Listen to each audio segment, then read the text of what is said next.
Movie के starting में सन 1673 में मेक्सिको का एक सीन दिखाया जाता है जिसमें एक फैमिली को दिखाया गया है। उनमें एक हस्बैंड और एक वाइफ और उनके 2 छोटे बच्चे होते हैं। वो लोग अपनी लाइफ में बहुत खुश होते हैं। ये दिखाया जाता है कि उन बच्चों में एक बच्चा अकेला है जो अपनी मदर को फाइंड कर रहा है। अपनी माँ को ढूंढते हुए वो एक नदी के पास चला जाता है जहाँ पर वो देखता है कि उसकी मदर उसके भाई को नदी में डुबोकर मार रही है। बच्चे वो सब देखकर काफी डर जाता है और वहाँ से भागने की कोशिश करता है, लेकिन उसकी मदर उसका पीछा करते हुए उसे पकड़कर ले ही जाती है। इसके बाद सन 1973 में लॉस एंजलिस को दिखाया गया। यहाँ पर एना नाम की एक औरत दिखाई जाती है जो अपने 2 बच्चों क्रिस और समंथा के साथ रहती है। वो अपनी लाइफ को अकेले ही गुजार रही थी क्योंकि एना के हस्बैंड एक पुलिस ऑफिसर थे जिनकी डेथ हो गई। एना बच्चों का ख्याल और घर की सारी मामला खुद अकेले ही हैंडल करती थी। इसके अलावा एना डिपार्टमेंट ऑफ सोशल सर्विसेज में जॉब भी करती थी। इस डिपार्टमेंट का बेसिक वर्क ये देखना था कि पेरेंट्स अपने बच्चों की सही से तरबियत और परवरिश कर भी रही है या नहीं। एना को अपने ऑफिस से ये पता चलता है एक पेट्रिशिया नाम की औरत और उसके बच्चों का केस उसकी एक कोलीग को दिया जा रहा है। ये एक ऐसा केस था जिसे पिछले कई सालों से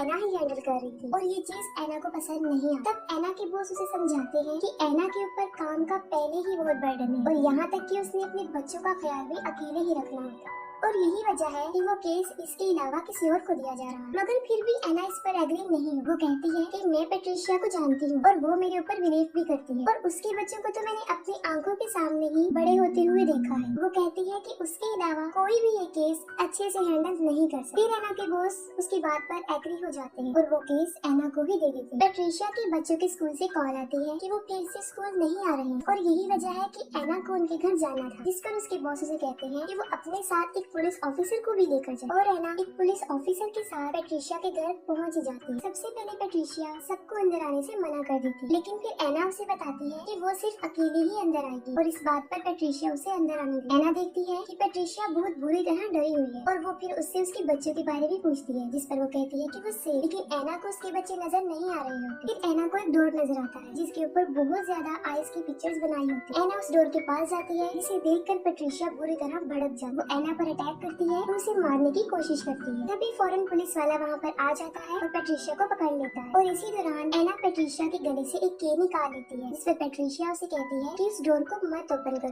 लेकिन एना दरवाजा खोल लेती है और उस डोर के अंदर पेट्रिशिया के 2 बच्चे होते हैं। वो दोनों बच्चे भी बुरी तरह काफी डरे और सहमे होते हैं और एना को कहते हैं कि दरवाजा बंद कर वरना वो हमें मार दे। एना को इस बात की बिल्कुल भी समझ नहीं आती कि वो बच्चे लाल और रोना की बात कर रहे हैं। इसके बाद उन बच्चों को चाइल्ड सर्विस शेल्टर में भिजवा दिया जाता है। एना देखती है कि उन बच्चों के हाथ में जलने का निशान है, जिस पर वो बच्चे कहते हैं कि ये उसने ही किया। तब भी एना को समझ नहीं आती कि वो किसकी बात कर रही है। इसके बाद एना अपने घर चली जाती है और रात के वक्त लाल और रोना पेट्रिशिया के बच्चों को पानी में डुबोकर मार। उन बच्चों को नदी में डुबोने के दौरान लाल और रोना की आंखों से मुसलसल आंसू बह रहे हैं और यही वजह होती है कि उसे वीपिंग वुमेन कहा गया है। एना के पास कॉल आती है कि पेट्रिशिया के बच्चे नदी में डूबकर मर गए हैं। एना वहाँ पर पहुँच जाती है और अपने बच्चों को कहती है कि वो कार में ही बैठे हैं। वो कार को थोड़ा दूर ही पार्क करती है ताकि उसके बच्चों को कुछ भी पता ना चले। एना अभी उन बच्चों की डेड बॉडीज के पास पहुँचती ही है कि तभी वहाँ पर पेट्रिशिया भी आ जाती है और वो एना को कहती है कि तुमने मेरे बच्चों को मार डाला और ये भी कहती है कि सिर्फ एक ही रात बची थी और इसके बाद हमें उससे छुटकारा मिल जाता, जिस पर एना उससे पूछती है कि किससे और पेट्रिशिया जवाब देती है कि लाल और रोना से। इसके बाद पुलिस वाले पेट्रिशिया को वहाँ से ले जाते हैं। बाहर कार में समंथा सो जाती है जबकि क्रिस जाग रहा होता है। वो चुपके से गाड़ी से उतरकर उन बच्चों की डेड बॉडीज को देखने जाता है। इसी दौरान क्रिस को वहाँ पर किसी के रोने की आवाज आती है और ये कोई और नहीं होती बल्कि लाल और रोना होती है जो कि क्रिस को अपने पास बुला रही होती है और फौरन वहाँ से गायब भी हो जाती है। फिर एकदम से वो क्रिस के पास आ जाती है और उसका हाथ पकड़ लेती है जिससे कि उसका हाथ जल जाता है और क्रिस के हाथ पर भी जलने का वैसा ही जख्म हो जाता है जैसा पेट्रिशिया के बच्चों के हाथ पर था। क्रिस काफी डर जाता है और कार में आकर बैठ जाता है, लेकिन लाल और रोना भी वहाँ पर पहुँच जाती है और क्रिस को डराना शुरू कर देती है। लाल और रोना कार के अंदर भी आने की काफी कोशिश करती है। फिर एना वहाँ पर आ जाती है और उन्हें लेकर घर आ जाती है। अगली सुबह एना चर्च जाती है और चर्च के बाहर एक विच डॉक्टर जिनका नाम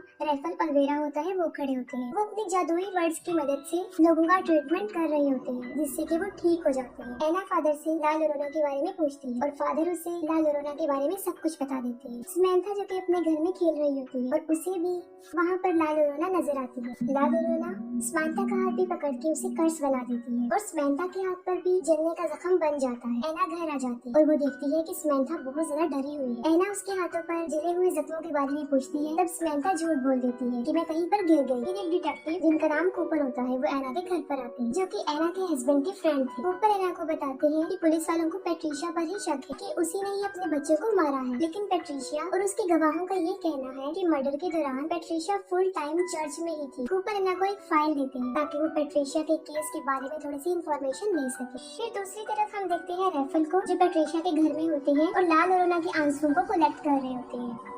रात को एना पेट्रिशिया की फाइल देख रही होती है, तभी उसे वहाँ पर किसी की आहट महसूस होती है। वो जाकर देखती है तो क्रिस नींद में चल रहा होता है। तभी अचानक से घर का दरवाजा अपने आप खुल जाता है और ऐसे फील होता है जैसे कोई मैजिकल पावर अंदर दाखिल हो गई। एना क्रिस को उसके बेड पर सुला देती है और समंथा को देखती है और उसी वक्त कोई पेट्रिशिया के फाइल के पेपर्स को उठाकर जमीन पर फेंक देता है। तब एना समझ जाती है कि रूम में कोई और भी है और अचानक से एना देखती है कि समंथा के रूम में लाल लोना है। इससे पहले कि वो कुछ कर सकती, अचानक से दरवाजा बंद हो जाता है। इसके बाद एना के रूम में भी लाल लोना आ जाती है और एना उसे कहती है कि वो वहाँ से चली जाए। इतनी ही देर में क्रिस और समंथा दरवाजा खोल के वहाँ पर आ जाते हैं। एना उन दोनों को अपने बेड पर सुला देती है, लेकिन खुद वो सारी रात जागती रहती है, उसे नींद नहीं आती। एना पेट्रिशिया से मिलने जाती है, लेकिन पेट्रिशिया एना को ही उसके बच्चों की मौत का जिम्मेदार समझती है। और उसी दौरान एना पेट्रिशिया के हाथों पर वही जलना निशान देखती है। पेट्रिशिया उसे कहती है कि लाल लोना ने किया है और अब एना के बच्चों को भी उसके रोने की आवाज आएगी और वो उन्हें भी अपने साथ ले जाएगी। पेट्रिशिया एना को ये भी बताती है कि मैंने लाल लोना को कहा है कि मेरे बच्चे तो मुझे वापस दे दो और एना के बच्चों को ले जाओ। क्रिस को किसी के रोने की आवाज आती है। पहले तो लाल लोना उसे डराती है और फिर सीढ़ियों से उसे नीचे गिरा देती है, लेकिन मौके पर ही एना वहाँ पर पहुँच जाती है और उसे हॉस्पिटल लेकर जाती है। जब डॉक्टर क्रिस के हाथों पर जलने के जख्म देखता है तो वो डिपार्टमेंट ऑफ सोशल सर्विसेज को कॉल कर देता है। रात को एना के घर पे कूपर और उसकी कोलीग डोना आते हैं और वो ये चेक करने आते हैं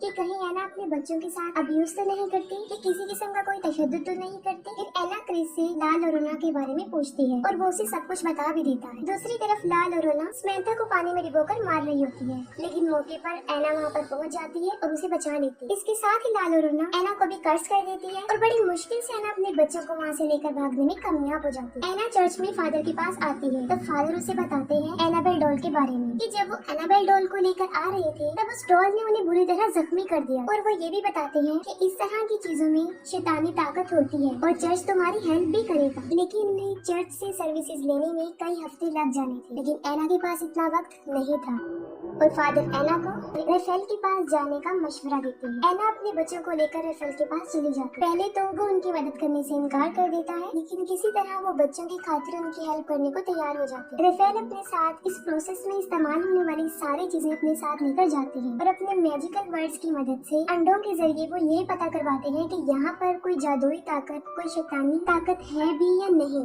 लेकिन जब सारे अंडों को तोड़ा जाता है तो वो अंदर से काले निकलते हैं, जो इस बात की तरफ इशारा थे कि वहाँ पर वाकई कोई शैतान मौजूद है। रेफेल अपने मैजिकल वर्ड से सारे घर को बांध देते हैं, क्योंकि रात होने वाली थी और लाल और ओना की पावर मजीद बढ़ जाती है। रेफेल एना और उसके बच्चों को बचाने के लिए अपनी बहुत सारी चीजों को और बहुत सारे अल्फाजों को इस्तेमाल करते हैं। रेफेल क्रिस को उस क्रॉस के बारे में बताता है जो फायर ट्री से बना होता है, और जब लाल और ओना अपने बच्चों को मार रही थी तब उसे ऐसा करता सिर्फ फायर ट्रीज ने ही देखा था और उसी वक्त वो फायर ट्रीज रो भी रहे। फायर ट्रीज लाल और ओना के इस गुनाह का एक अकेला और अकलौता सबूत थी, जिसके आगे लाल और ओना की सारी पावर कमजोर पड़ जाती। रेफेल बताते हैं कि ये एक बहुत ताकतवर शैतान है और हमें सबको मिलकर इसके खिलाफ लड़ना पड़ेगा। फिर वो अपने मैजिकल वर्ड्स की मदद से लाल और ओना के आंसुओं को पाक साफ करते हैं ताकि उसे उसके खिलाफ ही इस्तेमाल कर सके। जब रात हो जाती है तो उन्हें लाल और ओना के आने का मैसेज मिल जाता है और रेफेल एना और उसके दोनों बच्चों को कैंडल्स के एक डायरी में रखते हैं। फिर लाल और ओना को छींक आती है और उसकी शैतानी पावर की वजह से हवा के वेव से सारी कैंडल्स बुझ जाती हैं। लाल और ओना सबसे पहले एना पर अटैक करती है और उसके बाद वो क्रिस पर अटैक करती है। लाल और ओना क्रिस को खींचकर बाहर ले जाती है और रेफेल क्रिस को पकड़ लेते हैं और वो वही आंसू लाल और ओना के फेस पर फेंक देते हैं। लाल और ओना के फेस पर वो आंसू गिरते ही उसका फेस जलने लगता है, लेकिन वो अभी भी जिंदा होती है और खत्म नहीं हो पाती। तभी रेफेल घर के दरवाजे पर फायर ट्रीज के बीज को लगा देता है। इन बीजों को पार करके वो अंदर नहीं आ सकती थी, लेकिन वो मजीद गुस्से में आ जाती है। फिर लाल अरोना पीछे से अंदर आने की कोशिश करती है और ये सब पिछले दरवाजे को बंद करने की कोशिश करती है। यहाँ पर लाल अरोना ने ये सब जाल इसलिए बिछाया था ताकि उन सब का ध्यान पिछले दरवाजे पर लग जाए और उसके आने में आसानी हो जाए। फिर लाल अरोना समंथा को उसकी डॉल के थ्रू बाहर निकालने की कोशिश करती है। समंथा को दरवाजे के बाहर उसकी डॉल नजर आती है और वो डोर ओपन करके उसे लेने के लिए बाहर जाती है। समंथा इस बात का बहुत ख्याल रखती है कि वो बीजों की तह को क्रॉस ना कर सके और तभी वहाँ पर ऐना पहुँच जाती है। वो समंथा को डॉल लेने से मना करती है और भागते हुए उसके पास आ जाती है, लेकिन समंथा के हाथ में उसकी डॉल लग जाती है और जब वो डॉल को अंदर की तरफ खींच रही होती है तब उन बीजों की लाइन टूट जाती है। इसी दौरान लाल अरोना समंथा को बाहर खींच लेती है और दरवाजा खुद ब खुद बंद हो जाता है। लाल अरोना समंथा को पानी में डुबोकर मारने की कोशिश करती है, लेकिन ऐना वहाँ पर पहुँच जाती है और उसे बचाने के लिए आ जाती है। वो भी पानी में कूद जाती है। जैसे ही ऐना समंथा को बचाने के लिए उसकी तरफ बढ़ती है, लाल अरोना उस पर भी अटैक कर देती है और उसे भी जान से मारने की कोशिश करती है। तभी रैफल भी वहाँ पर पहुँच जाते हैं और वो स्विमिंग पूल को अपने जल से शिफाफ कर देते हैं, जिससे कि लाल अरोना को उस स्विमिंग पूल से निकलना पड़ता है और ऐना और समंथा दोनों बच जाते हैं। फिर हम देखते हैं कि ऐना के हाथ में लाल अरोना का लॉकेट आ जाता है और वो लोग समंथा को लेकर अंदर भी आ जाते हैं। समंथा बार बार घर से जाने की कोशिश करती है, जिस पर रैफल ऐना को बताता है कि समंथा के ऊपर लाल अरोना हावी हो चुकी है और जब भी लाल अरोना समंथा को बुलाएगी तो ये फौरन उसकी तरफ चल पड़ेगी। रैफल ऐना को ये भी बताते हैं कि जब तक लाल अरोना से पीछा नहीं छूटता हमें इन दोनों बच्चों की हिफाजत करनी पड़ेगी। ऐना अपने बच्चों को कबर्ड में इसी तरह बंद कर देती है जैसे पैट्रिशिया ने अपने बच्चों को किया। दूसरी तरफ घर के बाहर लाल अरोना अभी भी बच्चों का वेट कर रही होती है। ऐना रैफल को वो लॉकेट दिखाती है जो उसने लाल अरोना के गले से उतारा था। रैफल ऐना को कहते हैं कि तुम इसे संभाल कर रखो, हम इसे उसके खिलाफ इस्तेमाल कर सकते हैं। कुछ देर गुजर जाने के बाद एक औरत उन बीजों की लाइन को क्रॉस करते हुए उनके बच्चों के पास पहुंच जाती है। ये औरत पैट्रिशिया होती है, जिसे ये लगता है कि अगर वो समंथा और क्रिस को लाल अरोना के हवाले कर देगी तो वो उसके बच्चे उसे वापस लौटा देगी। रैफल पैट्रिशिया को रोकने की बहुत कोशिश करता है, लेकिन वो उसे शूट करके मार देती है और बीजों की लाइन तोड़ देती है और इसी दौरान लाल अरोना को भी घर के अंदर आने का मौका मिल जाता है।